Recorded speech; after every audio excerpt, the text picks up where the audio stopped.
So, everyone, welcome to the talk. Now, as I just described, and I will describe again, we're going to be playing this game of bingo. What you need to do is listen to the words that I say during this talk and find those words on the game card in front of you. There will be awards for those people that win, and there will be one winner. And in order to qualify for that winning prize, you need to do two things. Number one, get 5 in a row on that bingo board. And number two, stand up in the middle of my talk and shout out bingo. And I promise there'll be a nice round of applause for you. So everyone understand the rules? Yes? All right. Well, let's get started with the talk. So my name is Bergmann, and I make games that help people at companies learn how to run their businesses better. It's an incredibly exciting job that I do. I love every minute. I love waking up in the morning and going to work. One of the most interesting things about my job is not so much what I do, but how people react when I tell them what I do. I get one of two reactions typically. The first reaction, which is obviously the one I like, goes something like this. Games to teach business, wow, that sounds great. I wish my company did that. Our training classes usually involve a lot of people and PowerPoint slides and boring lectures. And you know what? When I was a kid, I used to play games like Risk and other games, and I learned so much from playing those games, more about politics, negotiation, collaboration, than anything I ever learned in college. Then, obviously, I greet this person as a long-lost friend, and we talk about all the games we used to play when we were younger, talk about the video games we're playing, talk about the computer games we're playing, and if they're old enough and geeky enough, we may even talk about long nights in someone's basement rolling 20-sided dice, playing games like Dungeons & Dragons, only if they're geeky enough. Now, unfortunately, that's not the typical response I get. The typical response I get goes something more like this. Games, business, how's that work? You mean like Monopoly or something like that? To which I reply, no, you know how pilots use flight simulators to learn how to fly planes better, but they don't put anyone in danger in case they make a mistake? Imagine if you had that for your business. You could make all the strategic decisions you need to run your business, but if you make a wrong decision, no one's going to lose their job, no one's going to lose any money, and you won't send the entire country into an economic recession. Now, it's at this point when I understand if this person really gets what I do. If they're a gamophobe, they tend to look at me and dismiss what I do and file it away in their mind under the category of interesting but not serious. And this is unfortunate. Now, I don't know if the word gamophobe is real, but I do know that gamophobes out there exist. And the problem with gamophobes is that they don't understand the power of games to change the way that we behave and, frankly, improve the way that we learn. And at this point in our evolution as human beings, it's incredibly important that we find a new way to learn. If you think of all the information that we're exposed to now, one of the statistics I've heard is that 1 week of the New York Times represents all of the information that someone from the 18th century would have experienced in their entire life. We're constantly bombarded with information from different devices, from different people, from different sources. Yet the way that we teach people how to process this information and how to understand the complex systems that govern our world are still the same techniques that we used thousands of years ago. We need a new way to educate people. We need a new way to understand the increasingly complex world that we live in. And I believe that way is games. Now, in order for us to talk a little bit more detail about why games could be our potential solution, let me give you a little bit of a history lesson on how we've learned as human beings and how we find ourselves in the state of learning that we have today. Imagine that everyone in this room has now been transported tens of thousands of years ago. We're back in the Stone Age. All of us have come together to learn how to hunt more effectively so that we can kill animals and bring food back to our families so that we can survive. I, of course, am up here in the front because I'm the most successful, the strongest hunter in the village, and you've all come to learn how to be better hunters. How does our class look? How do we actually learn? Well, it's probably much different than any learning experience any of us have ever had. There are no books. We haven't invented writing. There are no notes. There are no videos. There are no lectures. It all comes down to me teaching you in an experiential manner exactly what you need to know how to hunt. We all take a spear. I show you how to hold the spear. You practice holding the spear. I walk around the room. I help you out with your technique. We take the spear. We learn how to stand when we're going to throw the spear. Again, I go around. I help you. I tell one of you to bend your knee more. I tell another one to draw your arm back further. We practice throwing the spear against a target. Some of us hit, some of us miss, but we continue to practice, and we get very good at throwing that spear. Not only do we get very good at throwing that spear, but we may even create games, break ourselves up into teams, and figure out who is the best team of spear throwers that can hit the target. Sounds like a lot of fun. Sounds like a nice way to learn. But it also sounds very different than the way we learn today. Now, if we know that we learn better by doing things, why do we learn the way we do? Let me show you a statistic. This is a chart that I think is pretty interesting. This is some original research by a gentleman named Edgar Dale, and you know this research is old because the colors on this slide are hideous. Take a look at the top. What do we see up there? We see different ways of learning: reading, hearing words, looking at pictures, watching a movie. That's much of how we learn now. And look at the left. After 2 weeks of learning in these methods, we tend to remember only 10% of what we read, 20% of what we hear, 30% of what we see. This is passive learning. We have all been steeped in the methods of passive learning. We're all very good at it, and we're all very good at distributing it. But look at the most effective ways of learning as we move down the pyramid. Watching a demonstration, seeing something done on location, participating in a discussion, giving a talk, doing a dramatic presentation, simulating the real experience, doing the real thing. 90% of what we both say and do, we will retain 2 weeks after learning it using these experiential techniques. But then, why do we learn the way we do? This data is so clear, but yet we continue to learn the way that we learn. Well, the answer to that problem comes down to a simple explanation of an accident of innovation and an accident of economics. Let me explain. So imagine we're that same group of people again. We've all come to learn how to throw a spear and how to fight and how to hunt. But now time has moved on. We've come to the city-state of ancient Greece, and we're come to learn under the greatest generals of the day. When we arrive at our classroom, we find the general had to go off to a battle, and he's no longer there. So our class must be over. There's nothing for us to learn. But fortunately, there's been a new invention, and that invention is writing. We no longer need to sit at the knee of our teacher to learn how to throw that spear. We can simply read the book that he's written about it. It's got lots of detailed text. It's very engaging. It has some great pictures about how to hold a spear. We all read that book. But how many of you would be comfortable going into battle with me after I told you I'd read a book on how to throw a spear and fight? Probably not many of us.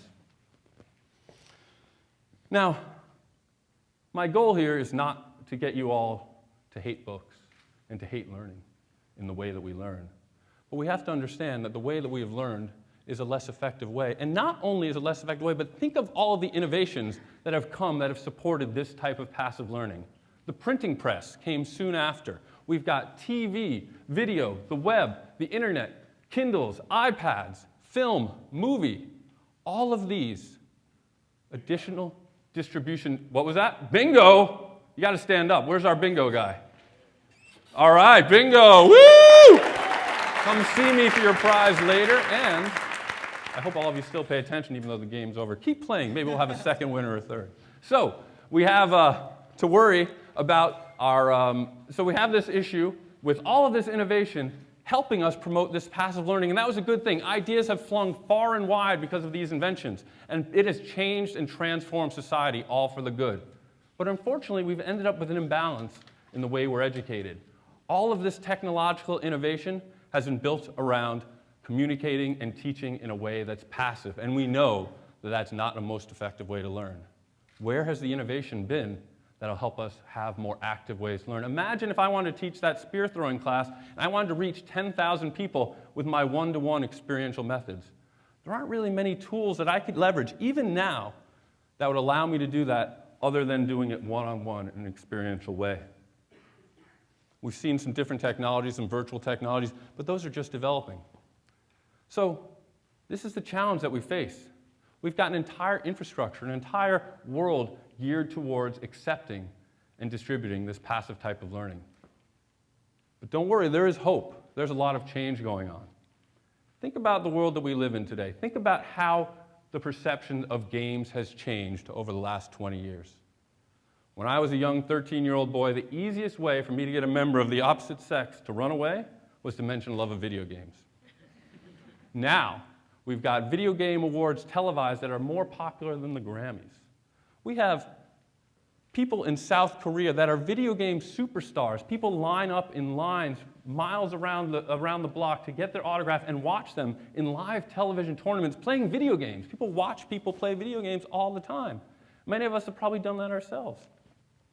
It's estimated that over 178,000 people in the United States are gamers in one way or the other, and it's also estimated that your average person, by the time they reach the age of 21, will have played over 10,000 hours of video games. Now, I know who the gamophobes are right there. You're the ones that gasped in horror. But that's okay. That's okay because there is still a cultural bias towards games, and even though all of this has changed, there still is more innovation to come. We have gaming designers out there like Jane McGonigal, another TED speaker, who have created games that actually help us solve real-world problems. And they're not only games that solve problems, but they're actually fun and people like to play them, which is incredibly important. We have people like the classics professor in UConn who teaches Homer and the Iliad by creating... Bingo again, all right, there we go. All right, that's it now. We got our first and second place. You're all done. All right. So we have people that are teaching the Iliad. We have a gentleman who took a 6th grade class and made a thing called Class Realm, where he gives his students experience points for accomplishing things such as achieving hard work, doing well on tests, being a good citizen in the classroom, and he's using gaming mechanics to reward people instead of the traditional A, B, C, D, F. So there's a lot of exciting innovation going on in the gaming world, but it's not just a bunch of innovators working in basements trying to change the world. There's some big things happening in the rest of academia as well. Harvard University, in their letter to students, and I believe we have a new Harvard MBA here, they should have gotten a letter that said something to the effect of, we're no longer going to rely on case studies as a method for teaching anymore in our classes, but we're going to start incorporating simulations and real-life experiences in order to teach our students how to run the businesses of the future. This is Harvard Business School, one of our most venerable institutions, recognizing what's been on that pyramid for so long. Other people, video game companies like Ubisoft, who owned projects like the Assassin's Creed, which has sold 27 million units. The game designer for that said, the future of games is bleak. All I see is people creating games that have higher levels of graphics or can make more money. The only games that are really going to matter in the future are games that either teach someone, tell an amazing story, or are artistic in some way. That's his quote. That is one of the most successful game designers in the world right now, saying that games about graphics, games about making money, that's not what really matters. Those are the things that matter. So there is hope. Now, there are some biases that we still need to overcome. And I want to try a little thought experiment with you to see how we all feel about games despite all this great change. Imagine the following scenario. You're a consultant. You've just been assigned to a new project. You're going to help out a municipal planning group in a local city on a project. And you're going to try to work on this project, but you don't know anything about urban planning. And you have two choices in order to prepare for your big meeting on Monday. Choice number one, you're going to read the book, The Economy of Cities by Jane Jacobs. A very well-respected author, a very big, heavy, important book. And anyone in urban planning knows that this is one of the key books you need to read to understand the subject. That's option number one. Option number two is you can spend a day playing the game SimCity. Now, for those of you who don't know what SimCity is, it's a simulation game where you get to play the role of a mayor of a city, and you need to make decisions about how to manage your city. How am I going to zone different parts of the property of the city that I own? Am I going to put industrial here, housing here? How am I going to set my tax rates? What types of industries am I going to try to attract? So remember those two options, and now think of the following scenario. Scenario one, it's 4 o'clock in the afternoon on Thursday. The big meeting's on Monday. You're sitting in your office reading this big tome of a book by Jane Jacobs, and your boss walks in. He says, hey, Marshall, what are you doing to prepare for the meeting on Monday? How many of you, show of hands, would be comfortable saying, I'm reading this really important book by Jane Jacobs, this author, on urban planning? Most of us would feel pretty good doing that. Think of the second scenario. You're furiously playing SimCity.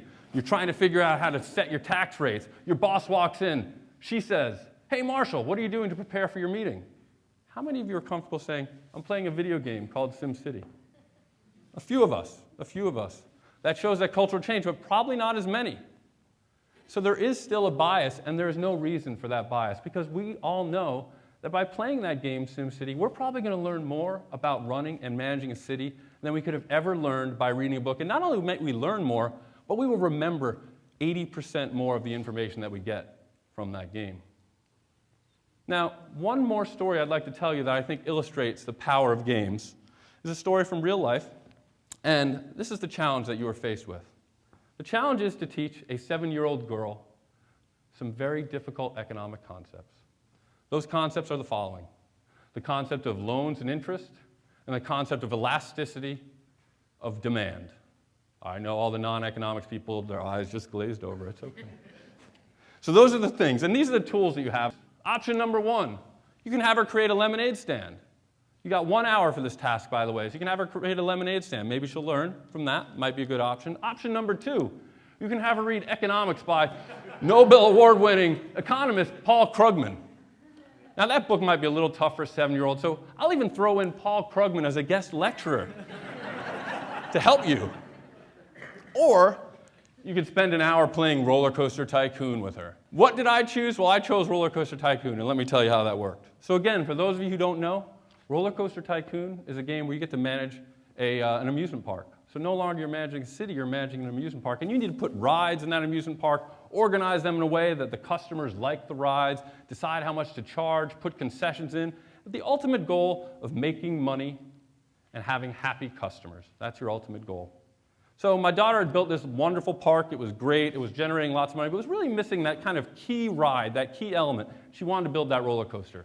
So she started to build the roller coaster, and she found out that she had run out of money. She didn't have enough money to build a roller coaster. She was frustrated. She said, "Dad, how do I get more money to buy the roller coaster?" I said, "Well, you see that button over there that says bank? Click on that." Clicks on the button that says bank. There's a big, fat banker there sitting there, and he says, "How much money do you want to borrow?" And there's a little field that she types in an amount, $5,000. But interestingly enough, when she types in $5,000, she sees this other number show up underneath it that says $1,000.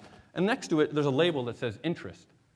And so it says total owed $6,000. And she looks at me and she says, "Well, I'm borrowing $5,000, Dad. But it says this interest and I owe $6,000. What is that? I don't understand."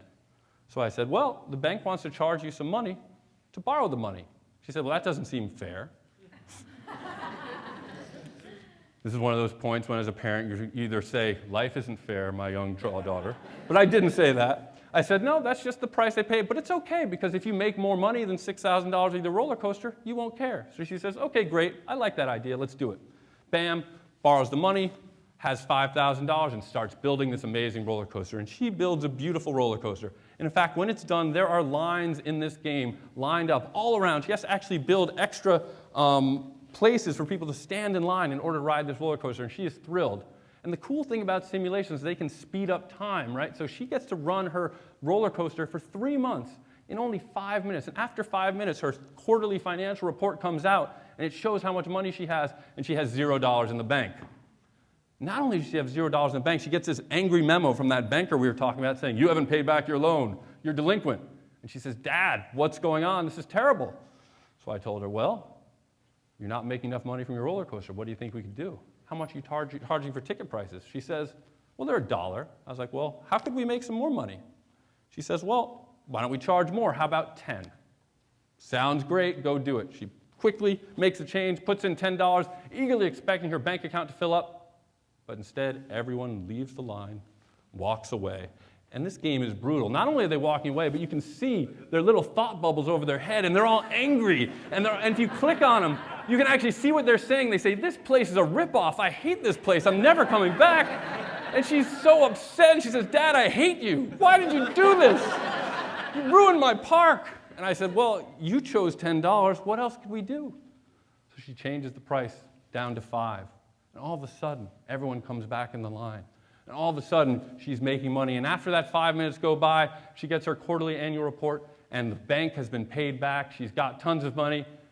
And we have just taught a 7-year-old the concepts of loans, interest, and elasticity of demand in 1 hour playing a game. So I know that these concepts work, and I know that all of you know these concepts work as well. Think of the joy that you get from playing a game when the rules are so clear, when the signposts are so obvious, when you know how well you're progressing and you know that you're doing better. Think of the joy you get. It could be playing a tennis match against someone who's a tough competitor. It could be doing your best score in golf. It could be playing Angry Birds and getting past a particularly difficult level, but we all know that feeling. And that feeling is thrilling, and that's the feeling that games can get us. And not only do games get us to that feeling, but we also know that games and simulations are a much more effective way to learn. Now, the really exciting part right now is, remember we talked about all the technological innovations that have come over the last thousands of years that have helped us distribute passive learning? Well, right now, for gamers, this is our printing press moment. This is our opportunity to take all the technologies that are available to us and leverage them to create games that everyone can play and everyone can learn from. And everyone can finally get a better understanding of this incredibly complex world that we live in. So my call to action for all of you, for those of you gamophobes out there, I hope that you took something away from this talk to understand and recognize and appreciate the power that games can have in changing the way we learn. And for all of you gamers out there, all you believers, I hope that you go out there and incorporate games into more of our lives. Let's make our lives a little bit more fun. Let's make our lives a little bit more exciting. And the reality is, it not only will be fun, but we'll learn a lot more as well. So thank you very much, and good luck.